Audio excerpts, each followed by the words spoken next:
the next session, Rethink or Reimagine una distribución turística. I'm really proud to have this mixed panel. I think there couldn't be any better representation today of distribution in tourism. I'll do a quick introduction of the speakers. On the very left, Mark Antipof, Chief Growth Officer of HBX Group. Then we have Francisco Javier García Cuenca, the Vicepresidente de Madrid, Costa, Blanca Hoteles y Resort. Tenemos a José Rodríguez Pousa, que es CEO del Cercle Hotel, y Rafael Suero Puembo, que es Executive Vice President and Global CFO of the Radisson Hotel Group. We're going to do this panel in English with a mix of Spanish. Feel free to answer in the way you're mostly comfortable, but obviously my Spanish is not that great, so I'd rather ask the question in English. My name is Leonardo Saroni, one of the GPs of TRAVELTECH, based between Italy and the Netherlands, so the international flavor of TRAVELTECH. So in the previous sessions, we've spoken about innovation, we've spoken about technology. We'll continue on that with a different cut, one on the distribution side, and also I want to pick a little bit of the finance background of some of the people that we have in the audience today. Let me start with Mark. Obviously, HBX, I think, has been a leader in streamlining the distribution process, connecting operators on the one end and distributors. So in the previous panels, I think we have looked at what happened, right? Also thanks or due to pandemia. I want to go a little bit forward-looking now. And according to you guys, what do you see as the next trend? How is innovation going to shape the industry in the distribution side? And what keeps you up at night, basically? What keeps me... Okay, too many questions all in one. Okay. Hi, everybody. So I guess, first of all, the industry is going to change. We know that. I mean, we've heard from previous panelists, technology is going to make a huge differentiation. Obviously, consumer or traveler behaviors are also changing. And the entire business needs to upgrade itself anyway, because it's quite a legacy. It's a big, fast-growing business industry, but there's a lot of legacy systems, and it's still very fragmented in a way when you think about it. There is no standardization, and you referenced my background is in payments, and payments is a global platform that took many years to standardize, but it's pretty standard. So I think there will be massive change. I think the trends that we're seeing are personalization. Hyper-personalization will become very important. So curation, connected trips, all of that stuff, but to people's demand. Geopolitical and climate changes will dictate also some different trends, beaten track, experiential, green, all of these things. And it's beginning to happen a lot more in the industry. And, I'll take inspiration from the AI panel previously. That's going to definitely reset the way that we interact, itinerary building. I think some of the panelists mentioned that.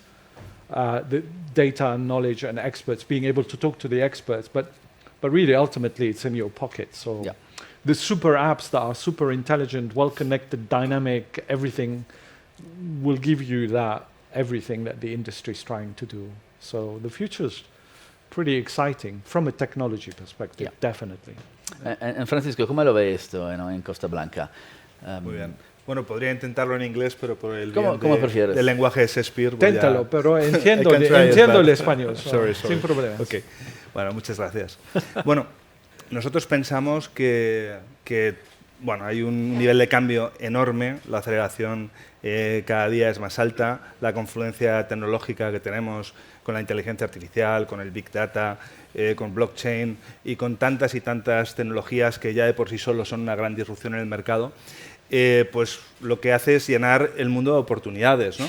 Yo creo que veíamos en otros paneles cómo la tecnología pues viene a igualar un poquito el tablero de juego, ¿no? Vemos cómo empresas hoteleras pueden llegar a la misma tecnología que pueden llegar las grandes corporaciones americanas, españolas, internacionales, porque cada vez tenemos más software as a service, cada vez podemos utilizar algoritmos de predicción mejores, sin necesidad de ser una gran empresa, ¿no? Con lo cual yo creo que en este mundo tan cambiante el foco va a estar en la propuesta de valor, en que realmente qué podemos ofrecer nosotros al cliente que sea realmente diferencial, ¿no? Yo creo que la tecnología es un gran aliado para que tanto grandes compañías como pequeñas sean capaces de proponer soluciones alternativas, soluciones diferentes, soluciones creativas al cliente, y creo que el futuro va a ser de aquellas organizaciones que sean un poco como Internet of Things, ¿no? Que digamos que hay sensores de qué ocurre en el mundo, pues la organización tiene que tener ese Internet of People, que estudiaba yo,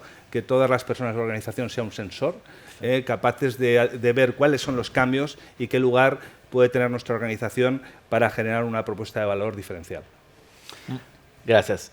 José, we spoke about trends in hyper-personalization, how the consumer is changing, technology, right? But one of the things that I loved about this panel is also the innovation that you guys have witnessed within your own companies, and I think there couldn't be any better example of Circotel, right? Because your company, for those who doesn't know, I didn't know, I found out Circotel is the acronym of Commercial Hotel Services. So they were born as a marketing company for hotels, and now, post-pandemia, actually during the pandemia, the group invested to even run and operate more hotels. So for me, that's an example of innovation, not just from a technological standpoint, but also in the way we operators run our business in the industry. And what do you see next, like for your group? Well, the questions are about the future, and I forgot my precious crystal ball at the office, so I will try without it. So, well, yes, I think that the future, and for us in Circotel, the future, that's not about the change. The change, that's obvious. All of us, we know. That's more about the speed of change. And the speed of change, I think that we will be living at a certain speed of change that we haven't lived before. So about the speed of change, I think it's really important to create the most appropriate culture inside your office. I think that's more about the talent than about the technology, because technology without talent, it is really difficult to do it. So we have to try to build inside our organizations this kind of culture that this is all about the future, all about technology, all about change, but with always talking about the speed of change. So this is the atmosphere that we are trying to create in Circotel, and this is why, of course, we have been changing the company from 2019 till today, and this is why nowadays we are like we are, and we are another animal completely different that we were in 2019. So I think that for us, this is the aim of the company. This is our goal. So quite significant pace. You plan to accelerate or to accelerate? Absolutely. And Rafa, I mean, we heard speed of change, the importance of culture. How do you balance, technology, culture, changing consumers in Radisson, where you own some properties, you franchise a lot of properties, you run some of them. How do you keep this? How do juggling all of? I think the way we balance basically is with focus. We have a very, very, very clear and studied plan, and that actually allow us to focus on the things that are important, that of course take into account people, culture, technology, growth, areas, sites, and everything. So we do, it's quite peculiar, but we do review those plans every quarter, and everything we do is related to what we have planned. And of course there are changes, there are things that are evolving, we change everything constantly, but it's quite aligned with the different initiatives that each one of, let's say, the critical people of the company implement and actually follow, and we are all quite aligned, which I think is also important. So I think the way, kind of summarizing your question, is to be focused, to have a clear plan, and making sure that the entire organization is aligned and knows about what you're willing to do. Yeah, and before I heard Jose talking about value proposition, right? I mean, and when it comes to that, where is your focus? How you try to be different from the other chains? Well, we always say that we have two types of customers. At the end is the clients and the owners, because actually we have a model which is quite asset light. We call it asset right because we do lease whenever we believe that is worth it. But the reality is that if you look at number of hotels, number of rooms, we are a pretty much asset light company. So we need to really give this value to the owners to make sure that whenever there is an offer or there is a possibility or a target, you know, they come with us, they don't go with Hilton or they don't go with Marriott. And this is quite difficult. So you made out of, you know, you need to have the product, you need to have actually the distribution, you make sure that you are able to convince them that actually, in this case, the owners, that you're not going with you, they will have a better, you know, GOP, you will be able to convert that, so you have operational excellence, you need to show them how you're managing the talent, so there are many, many things, but all of this, again, is actually part of this plan, and we do focus a lot on what is our owner proposition, so we beat, because the reality is that even though we are big, we are not as big as Marriott, by the way. So it's much easier for us to give something else, and in this case, apart from focus, I would say that it's also flexibility compared to other big ones that actually, basically, this is my book, you whether like it or not, and you take it or not. So I think that actually gives us an advantage, but it's definitely tough to fight against them. Cool, thanks.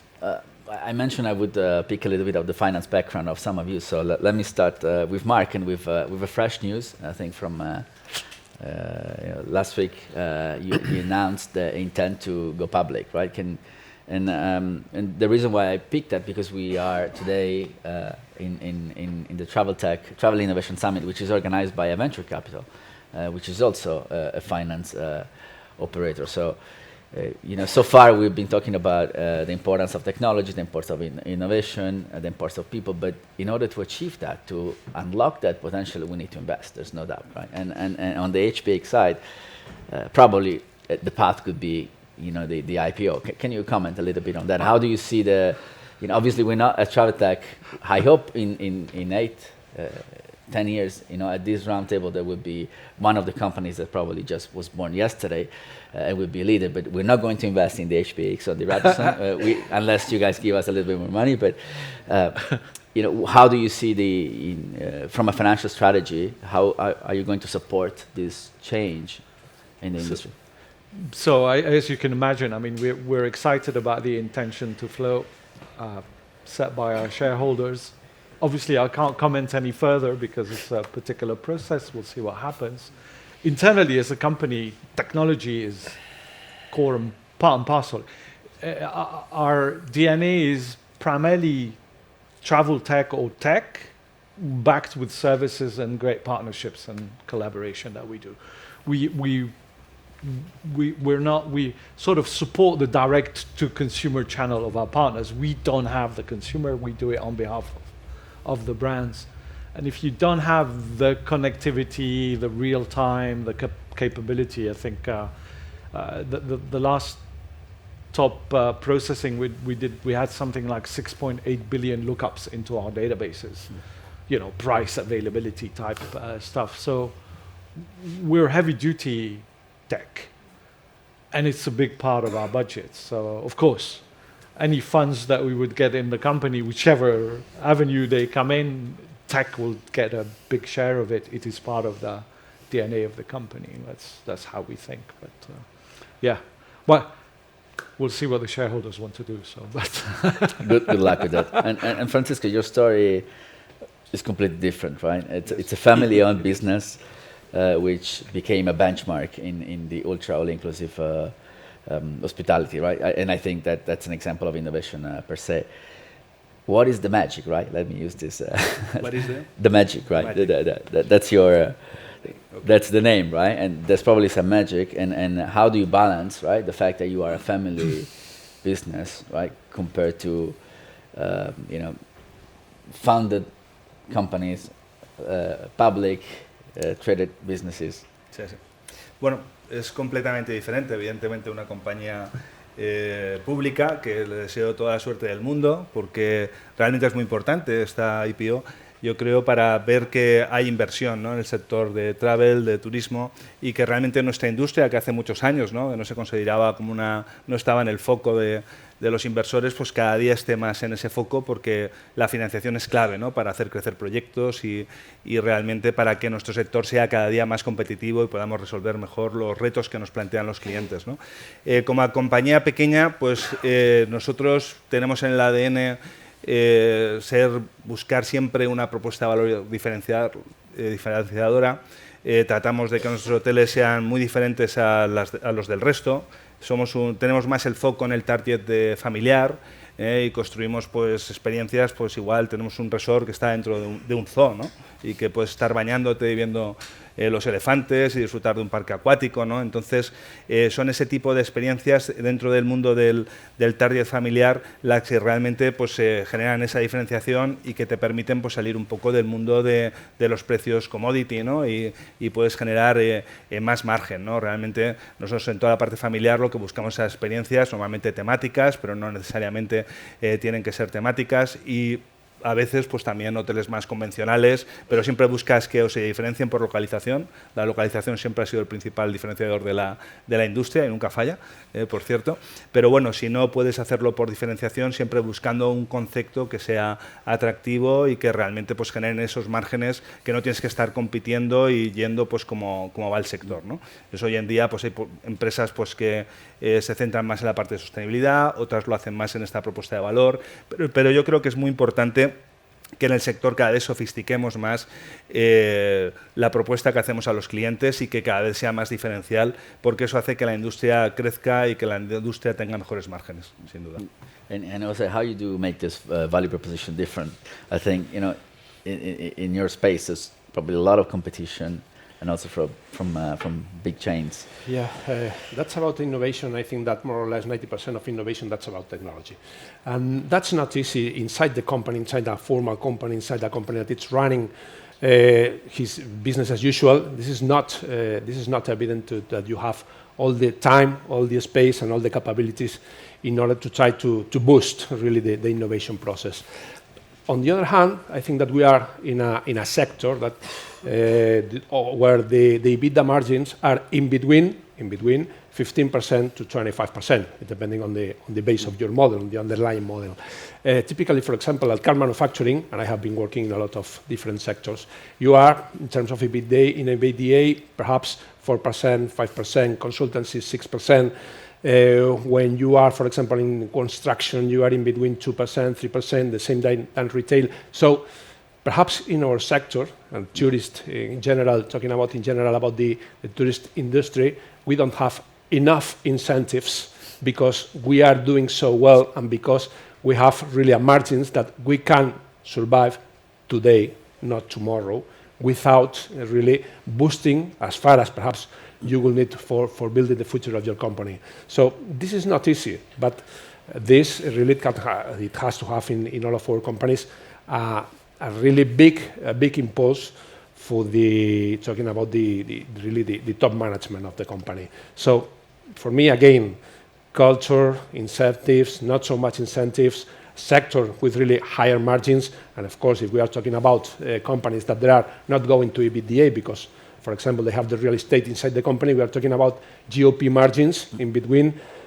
45%, 60%, so less incentives in order to do this. So for me, it's clear that you have to have certain part of your innovation inside your company, but also you have to establish certain alliances with external elements, with external sectors, with external players that they can boost it too much in your company, this activity.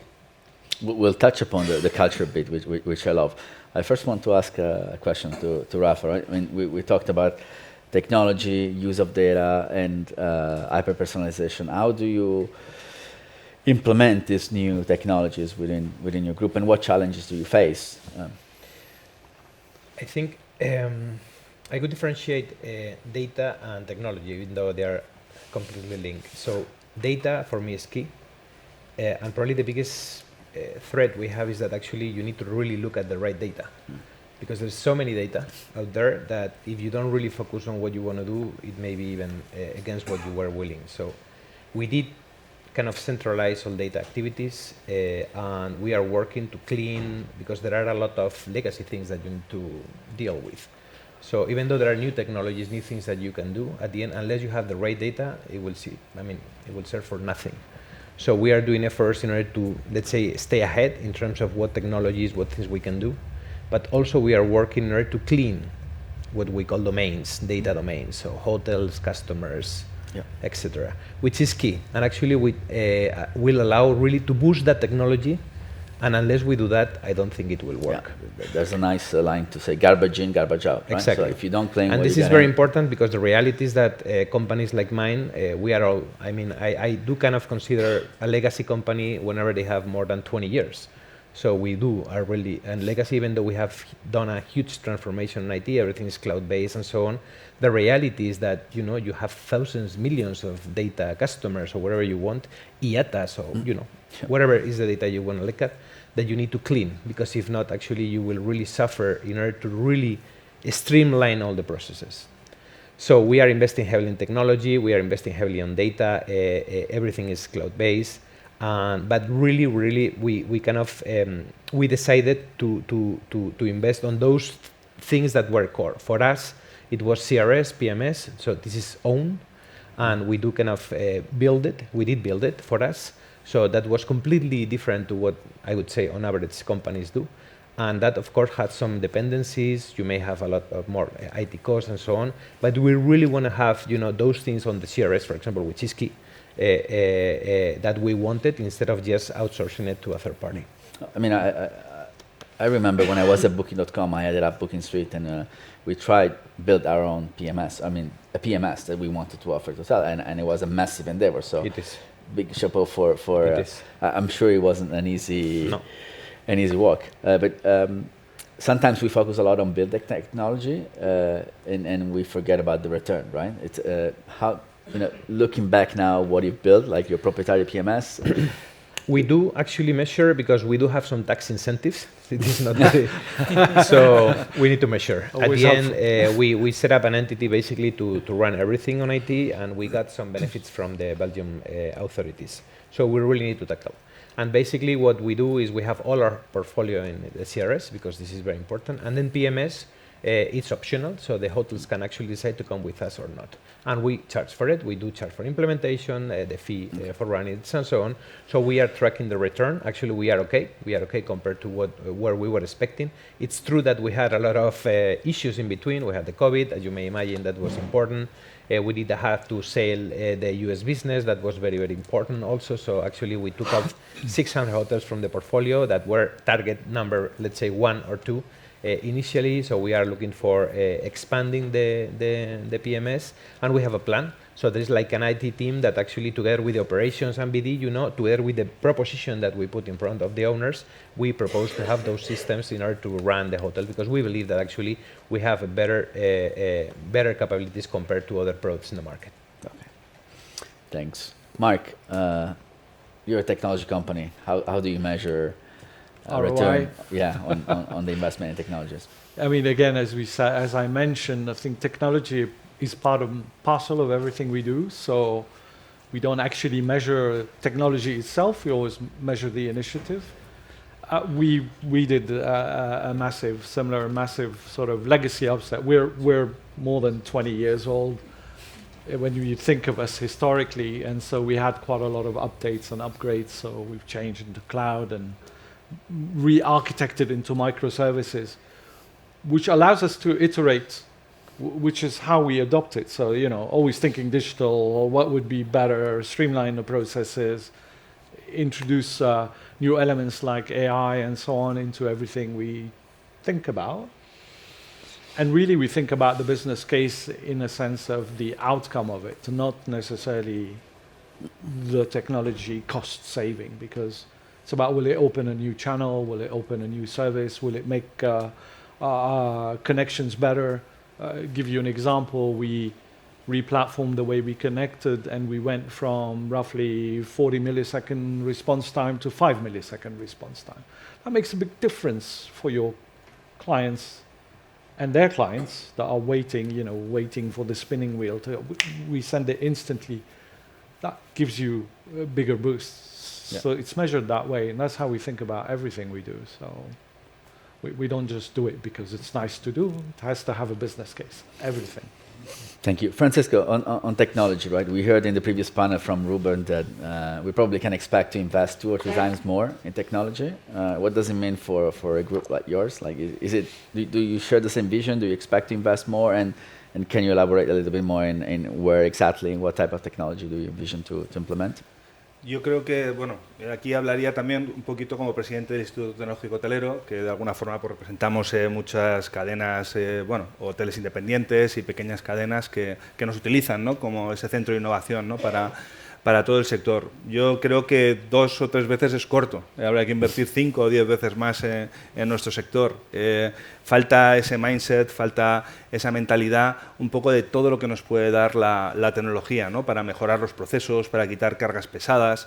Escuchaba en el otro panel, ¿no? De que veríamos robots con inteligencia artificial. Bueno, ya hay robots en el sector haciendo de camareros, y hay robots que pueden hacer muchas de las tareas pesadas de limpieza y lo que falta quizás es esa mentalidad en el sector para poner todo esto en marcha, que ayudaría mucho a impulsar la competitividad e incluso también a mejorar esos problemas de talento, ¿no? Porque si un camarero en lugar de llevar bandeja pues tiene un robot que le asiste cerca del cliente, porque claro, depende del tipo de servicio que tú prestas, no es lo mismo si es un servicio pues tipo McDonald's que si es un servicio de estrella Michelin, pero es que el robot también puede asistir en una estrella Michelin, igual no llegando a la mesa, llegando al punto donde el camarero recoge los platos, entrando a cocina, y eso pues mejora sin duda mucho la productividad, mejora la empleabilidad, la propuesta que hacemos para captar ese talento, ¿no? Desde las personas base de la organización hasta los cuadros medios o los directivos, ¿no?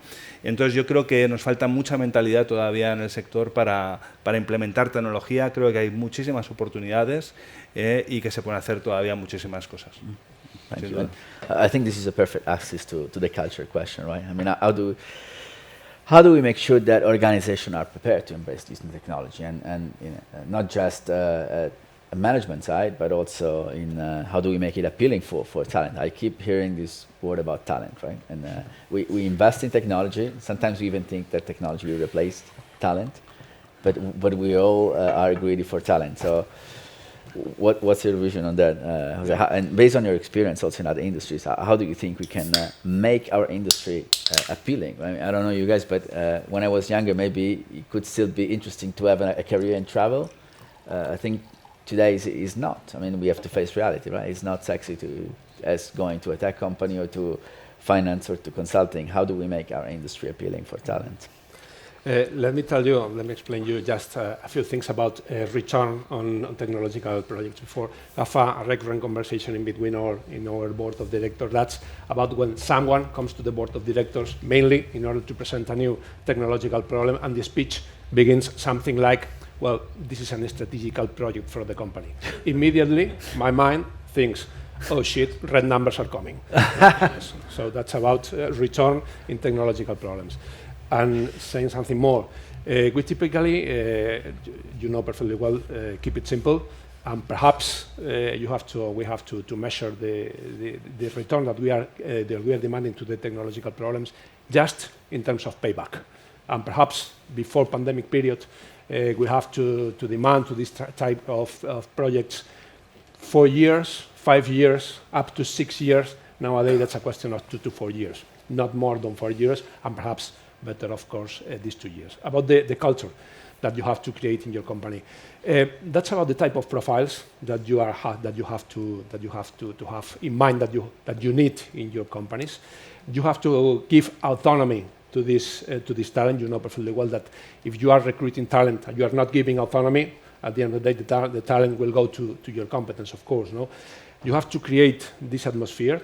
Sometimes that's about what talent you will have in 2 years or in 3 years.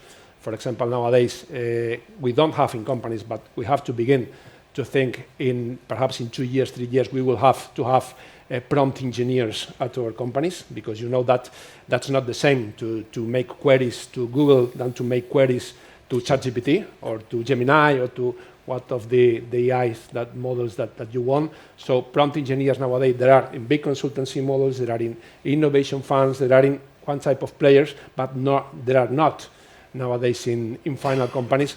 but we have in mind perhaps in 1 year or 2 years, we have to begin to introduce in our company these figures. So about the ambient, about the atmosphere, about autonomy, about recruiting really talent, and perhaps thinking about what's the type of talent that we have to have in your companies 2 years or perhaps 4 years from now. Maybe Mark on this, right, based on your experience in Yeah, I mean, finances. a couple of things that Jose had said, actually.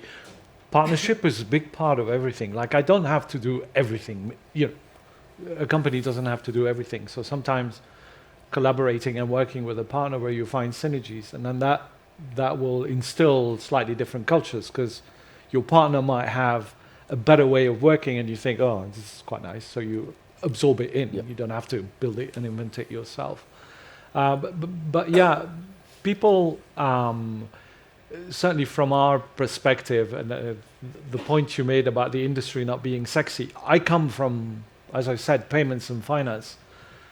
That's not sexy because highly regulated. This industry is fantastic. I mean, I do love being in this industry.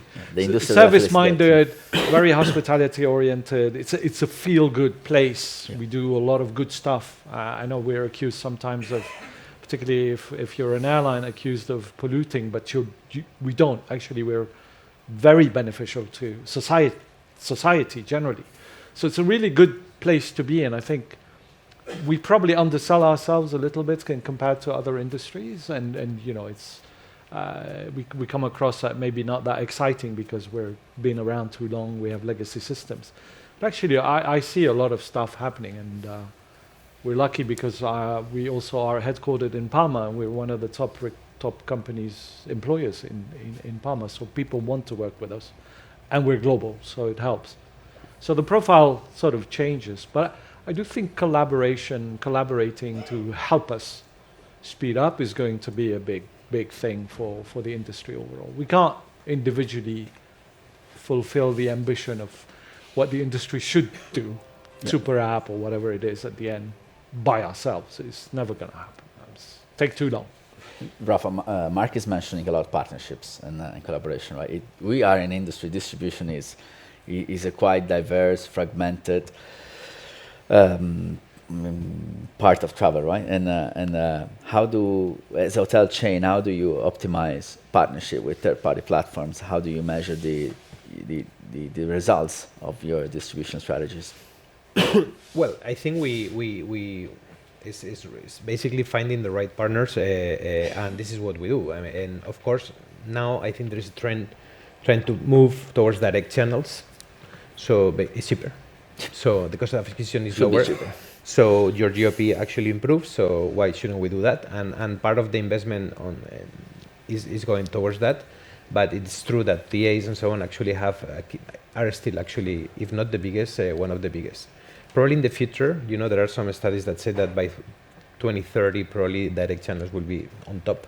But the reality is that right now is different. And this, and also the change between, let's say, what's B2B and B2C customers after COVID shifted. Actually, I was reading yesterday, is not back. And I think we kind of move, in our case, for example, like around 10 points from B2B to B2C, that probably will never be recovered because of the different platforms and channels and so on. So what I think what we do is to have an open conversation. You know, we need to partner. We need to actually make sure that this win-win, whatever we do, that actually we proactively propose different initiatives. We have actually, in case of booking, we have discussed several things like dynamic commissions, something that is not in the market that potentially could work. You know, depending on when and how your occupancy is, you could potentially boost or de-incentivate the commission, depending on where you are and what you want as a strategy. So I think it's all about basically speaking, you know, making sure that you align your objectives with the partner, selecting the right partners, probably not having too many, and focusing on better a few rather than too many, because at the end, you know, you try to do too many things and probably you don't have time because all the resources are limited, and working together. And, you know, loyalty, payments, you mentioned dynamic commission. What can we use to reshape a little bit distribution, right, and try to shift more business toward direct? Yeah, loyalty, I mean, we have 20 million customers. We have checked that on average, our customers do stay like 15% longer. They pay more, 90 plus, close to 100%. They do like bookings. So the main challenge for all loyalty programs is the base. Okay. So in our case, we kind of started from scratch because we had to split the US from the rest of the world. But the reality is that this is key in order to, let's say, improve the performance of your hotels. And that's why there are companies like us, for example, that are changing also the profile of growth. So we were kind of initially more focused on city and so on. And now we do have more resorts like than Club Med, more than 100. Why? Because we know that people will redeem there. So you actually give, again, an additional proposition to those customers, and that facilitates where to stay. And also there are some hotels in the cities that are quite mixed between leisure and business, that of course many people are interested to visit, like Madrid, for example. Right now Madrid is boosting and is doing very, very well. So not necessarily everything is business, and loyalty definitely contributes for your system contribution. That is one of the key, let's say, KPIs that we do sell when we go to an owner. We say, look, we will guarantee you this amount of revenue, so come with us. Francisco, José? Loyalty and payments. Yeah. Okay. Bueno, a ver, esto sí es cierto que existe una batalla, ¿no?, entre los propios distribuidores, entre nuestros propios partners y entre los hoteleros, ¿no? Veíamos en el panel anterior como incluso Spring Hoteles estaba ya vendiendo vuelo más hotel, ¿no?, por así decirlo, algo que era impensable, ¿no? Y cada vez hay más iniciativas porque la tecnología te permite llegar como hotelero donde antes no llegabas, ¿no?, y empezar a ser competitivo. Nosotros sí que hemos probado vuelo más hotel, no tenemos grandes resultados, no tenemos un caso de éxito, y vemos y somos conscientes que también tenemos limitaciones, ¿no?, y donde están las limitaciones del hotel, pues ahí hay que tener a nuestros partners de la distribución. Sí que es importante como hoteleros y como partners ese win-win, o distribuidores, y sí que es importante que se respeten un poco esas reglas de juego, ¿no? Donde pues yo creo que los hoteleros tenemos que, cuando alguien reserva solo habitación, pues nuestra venta directa pues tiene que tener las mejores condiciones, tan buenas como las de cualquier otro, ¿no? Y ahí siempre pues suele haber fricciones con la distribución que son difíciles a veces de gestionar, ¿no?